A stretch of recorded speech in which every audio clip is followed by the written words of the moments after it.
things about my job is that I get a chance to hang out with some pretty wealthy people, right?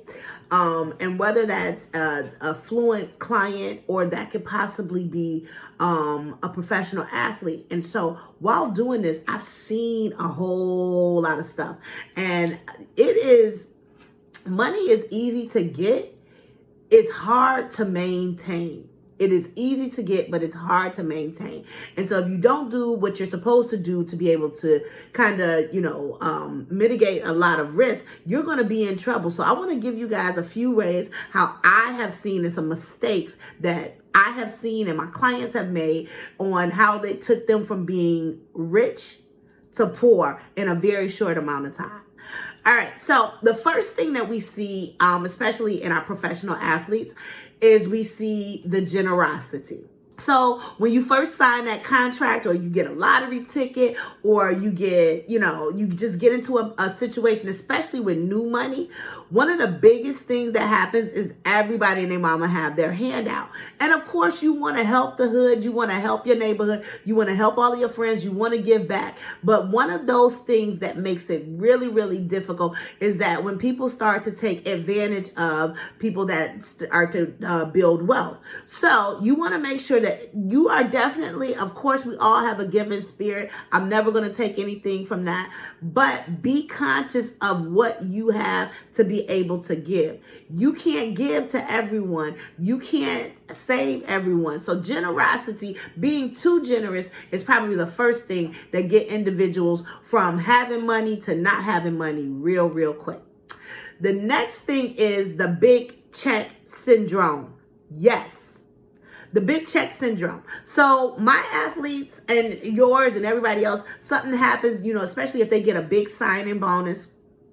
Immediately, we all hear all of the little boys that go to the NFL draft that they always say, oh, the first thing I'm going to do is buy my mama a house, which is great.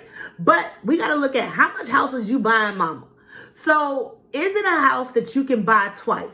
When you're looking at those big checks, yeah, you get that big check up front, that money. But in the event that something happens to you, if something were to happen with the contract, how are you going to be able to sustain? What money do you have going forward? Making sure that you understand that no matter what career you're in, it is short-lived. It's not going to be forever. At some point in time, everybody has to retire, stop, or quit, or pass away, or whatever. So you got to remember that. Keep it in mind. Don't get the big check syndrome. A lot of real estate agents get the big check syndrome. They go and they sell this big piece of property, and they may end up getting a commission of $20,000, $30,000, $100,000. Some of the big ones, right? $100,000 commission. But if you only sold one per year, that means that you probably only bringing in about $17,000 a month. And so you have to make sure that you stay within your means and not totally increase your lifestyle just because you got it. So make sure that you understand that with the big check syndrome, you still want to average it out to how much you're going to be making, how much that would be over a year, and stay within that budget. All right. Next thing that gets people from being extremely wealthy to being extremely poor: scams. Now, being in this business, something that I learned early on is that due diligence is for poor people. It is not for the rich. Rich people don't do due diligence. And I'm just being honest with you. Most of the times they're getting referrals or getting reference to by somebody who's in the circle. Rich people love to be the smartest person in the room. And if you ask them, hey, do you know a good caterer? They say, oh, yeah, I got a guy. I got a girl. When people ask, oh, do you know somebody great in insurance? And they say, hey, yeah, I know a lady. She's the best in the business. I heard that. So people oftentimes want to be able to share those good relationships with individuals. But that doesn't mean that everybody has done the due diligence. I have even fell victim to being referred to somebody who ended up being a scammer. So make sure that you do your due diligence. Anybody can be taken for a ride. Anybody can be, especially if it sets up. Now, remember this: the easiest person to trick is a person that wants something for nothing. Make sure you do work, and if it sounds too good to be true, it probably is. The next one that I would say would be important is financial planning.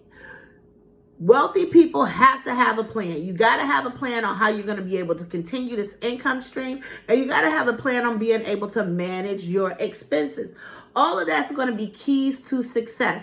Without a plan, you don't know where you're going. So no matter how much money you make or you have, at any level, you got to be able to have a budget of some sort. It doesn't matter if you make $1 million a day. If you're spending $1.5 million, that means that you are $500,000 in the hole every day. So managing your expenses, managing what your input and your output, and then planning for the future. Right? And planning for things that you want. Are you looking to be able to create more passive income streams? Are you going on some vacations coming up? Or last but not least, are you preparing for retirement? All those things, or buying a house. All those things are going to require you crafting a plan to be able to sustain your current income, not get into debt, and be able to control your expenses.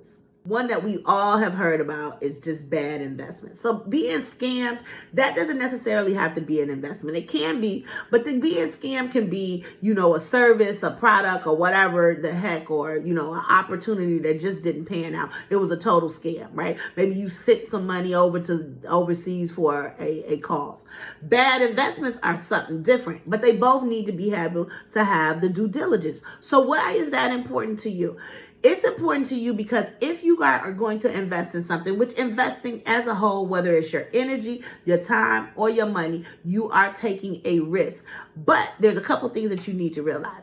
One, like I said before, if you do not invest more money than you can afford.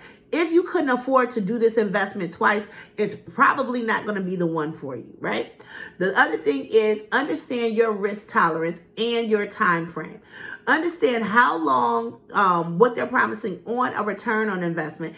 Can you stay in it for the long haul? And then what is your time frame on your return on investment? All these things are important. And then do the due diligence that the product or the service or whatever the investment is, it is what the hell it says it is. Right?